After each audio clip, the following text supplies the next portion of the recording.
Hello everyone, my name is Maxime Gauthier. I'm the game designer of Hellbringer, and today I'm gonna do my first dev vlog in English, and uh, I'll try to explain you the best I can what I'm currently working on, and just to tell you like where the game is right now in the current development.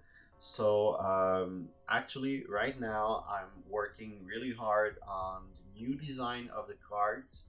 I've been working on the rule book and on the camping book, which the name will now change. It's gonna be like I don't know how it's gonna be in English. I think it's gonna be the scenario booklet. I don't know. Anyway, the term will change. This is the main object of this topic. Um, all right. So I'm gonna start right up and go to Photoshop and just show you guys what I'm doing right now. So I've been doing quite a bunch of stuff. So here we are on Photoshop. So this is my template card, the one that have everything on it. And when I need to create a card, I just removes the visibility of some layers, so I can actually create the card I need. So right now it's got like everything. So it's just to show you guys what the news I'm about to tell you. So a lot of playtester and reviewer told me that the text of the cards are very small. So I've tried to enlarge it a little bit, and I was able to enlarge it, but not quite much. But I think it's gonna be like much better still. So I did that, and I also worked really hard on the new icons. I feel like they were a little bit awkward because a lot of people told me like, "Where's their helmet for the companion?" I mean, it doesn't represent anything. I didn't know what to put at first, but I came up with the footprint of a wolf, and I think it represents really well the companion, which is normally a pet. So you can actually just see here what I'm talking about. It's the last one on the right. The other one just on the left is the skill icon, which is new. I removed the little book, and I decided to put a scroll. And the reason behind this is I don't know why, but when you're playing Diablo or hack and slash or stuff like this, a scroll represent a one-shot deal. So you do it and then it's gone. So I think it's represent really well what the skills are all about, and that you can actually learn it if it's your specialization. Let's say like you're the hunter and you just pick one card and you're like, oh yeah, I'm gonna learn this. So I think it match more what it's all about. So this is it for the skills. And on the left again, this is the new icon for just there, the new icon for the defense. So just before it was a shield, and the problem with this one, I'm just gonna show you guys because I didn't put it. The icon was kind of much the same as the icon just there in the little square that's glowing here. So it was pretty much the same icon, except it was white. And I feel like it was a little bit confusing, so I decided to change it and put like a little wooden shield and a reflect, so you can actually know it's not the armor card, but defense card. So this was mostly about the icon of the subcategory of the cards. And of course, you may already see these new icons here. So we got green dice that is now like you know rotated a little bit, just for people that are daltonian or have color blindness or stuff like that. So it's going to be easier for them to know which dice it is. And actually, for everyone, not just them, but it's going to be easier for them. And I also put less, or should I say, more contrast on the white of the background of the card and the icon that we have. So just here we got the action point icon, and I think it's much more clearer that it is this icon. On the previous version, we weren't sure that it was this icon. I mean, you knew there was an icon there, but not that it was action point, because it was kind of blurry. So I changed this one, and it did the same for the enemy or companion action point. And of course, I changed the card in hand icon, which is now 3 rectangle instead of just 1. I think it fits more, because you know that, oh, there's a lot of card there, so you know it's card and not just a rectangle. So I think it's better. And I did all the icon. I just try to make them look a little better and add a little more contrast, so you can see them a little bit more easily. After that, I worked really hard on the subcategory icon. So it's just there here, and I'm gonna show you guys all of them. It's gonna be short and sweet. I'll just put them like that. So I'll start with the attack icon. So normally on the previous version there was only one icon. It was represented, of course, by the 2 swords, and now there's gonna be 2 different icons. First one is gonna be single target with 1 sword, and the attack all opponent is now gonna be 2 sword. So you will be able to know which type of attack you can do with that card with only by looking this little icon there. So I think it's going to be much more easier for a player. You also have the infinite icon. So this was requested a lot. Player didn't really understand quite much how the system of the card was working, because when you had no icon, this was like the infinite. So if the card is in play, it's going to give you what it says until the card is discarded.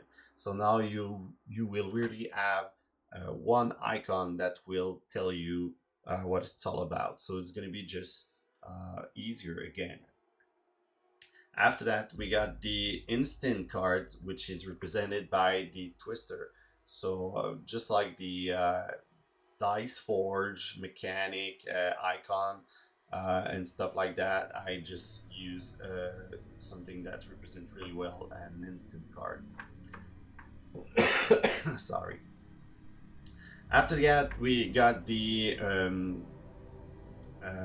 this icon here. So I don't know what's gonna be the final term about this one. I didn't translate it yet, but this icon will represent that you can actually use this card when you want. It was in the older version, it was represented by a hand just throwing a card or something like that, and I feel like it wasn't really clear. So the star feel like it was much more clearer to me, because it feels like a Mario Bros or something like that. So I think it was easier.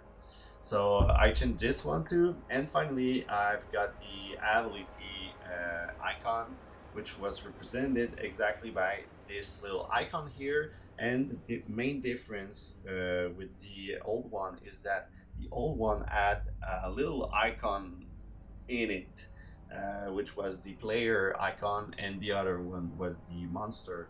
And I feel like it was way too small to just understand what this icon was about. So I just removed it completely. And by the way, I removed both icon to just have one, so it's just easier to understand that it's an effect. You can actually remove it and just don't care about it.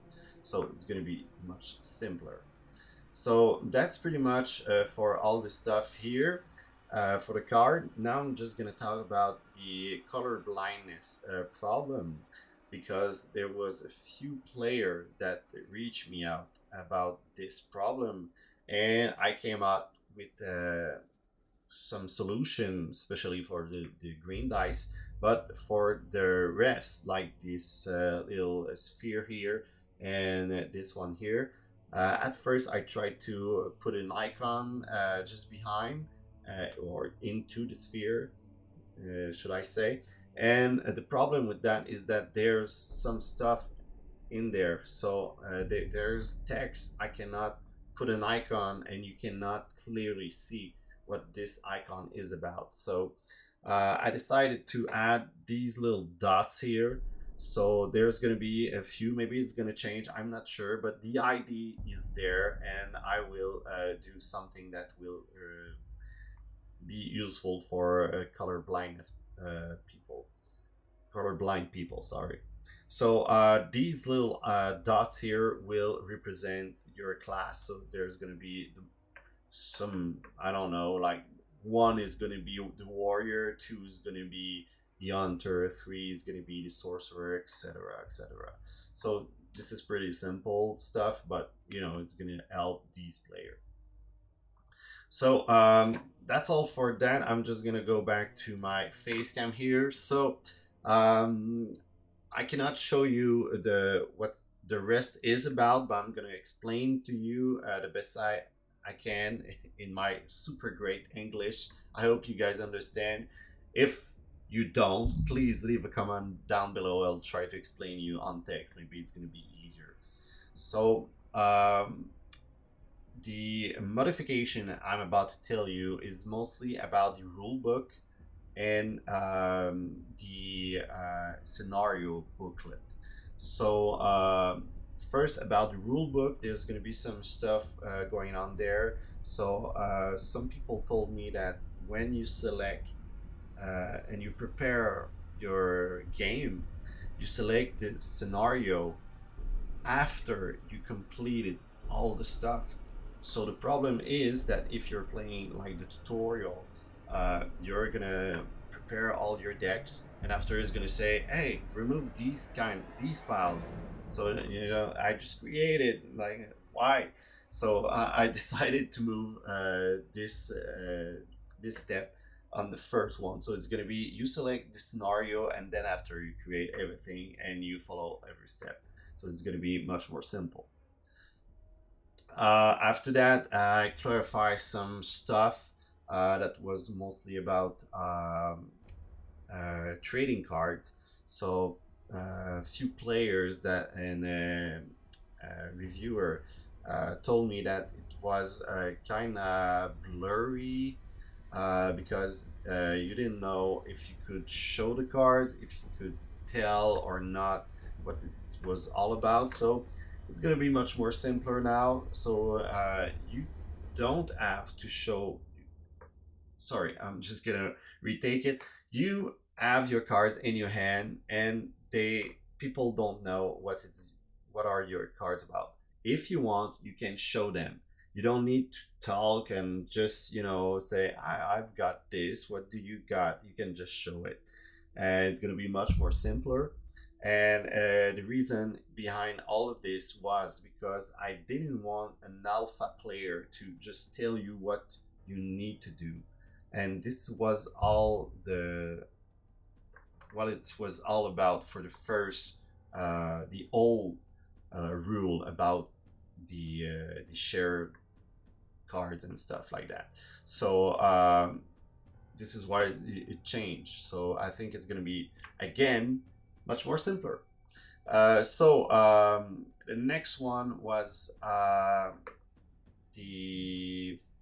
I'm just gonna take a look at my stuff in French because every time I do it in French, I need to translate it in English for all these modification I do because I'm French Canadian and I'm not very bad in English, but I'm not that good, and this is why I got a lot of complaint about the stuff I did on the rule book, saying that there was like I don't understand a thing about this rule book. It sucks.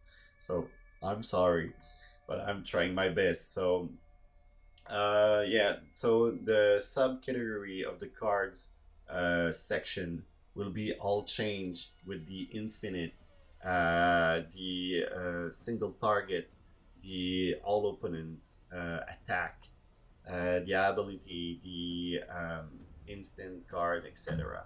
So these will all change, and that's pretty much it for the rulebook. Now I'm gonna jump to the scenario booklet. So the term change because someone told me that campaign is for when you play like a character, and that this character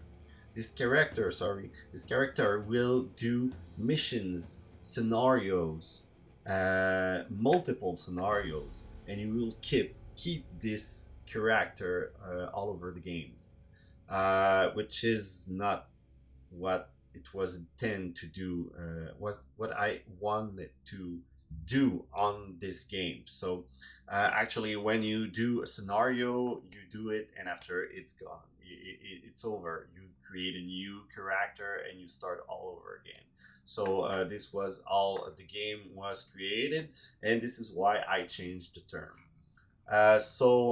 The main modification here is the tomb cards will now be on inside the campaign booklet, the scenario booklet.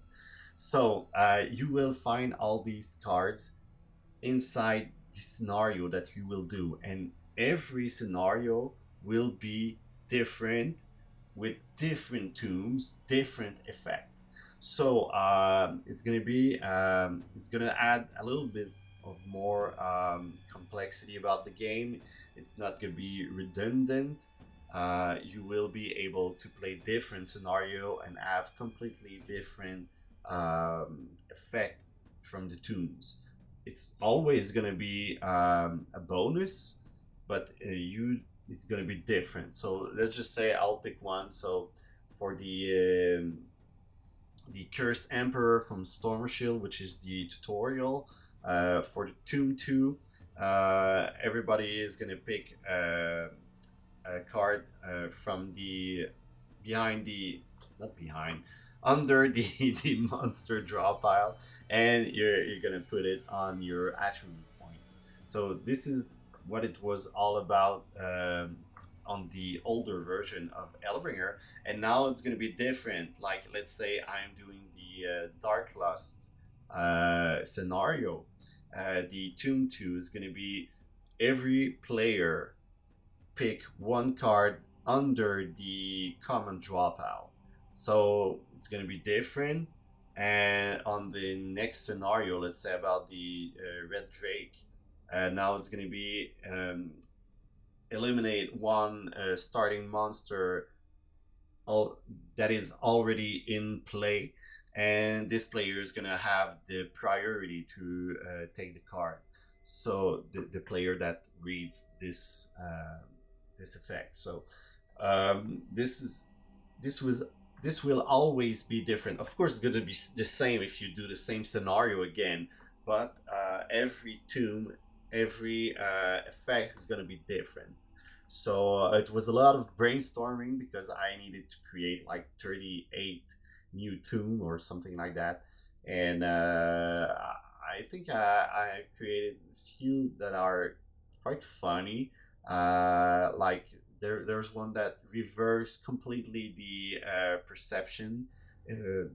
the perception mechanic.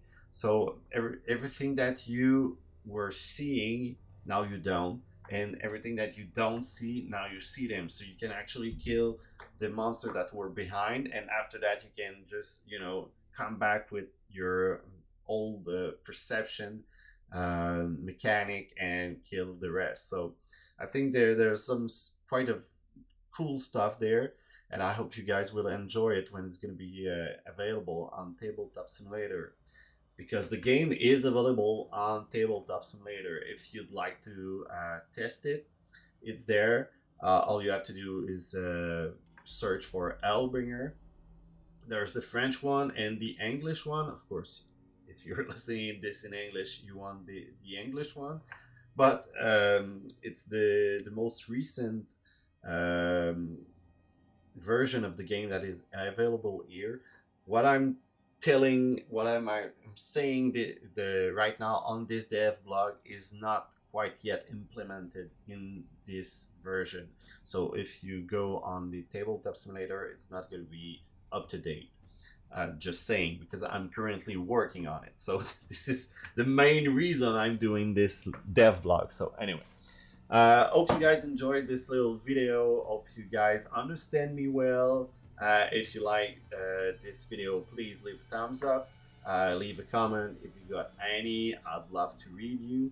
And if you like to know more about this project, you can subscribe to the YouTube channel, and there might be others video about new devlog of what the game is going on, and try to explain you what I'm doing. So hope you guys enjoyed, and I'll see you next time. Ciao ciao.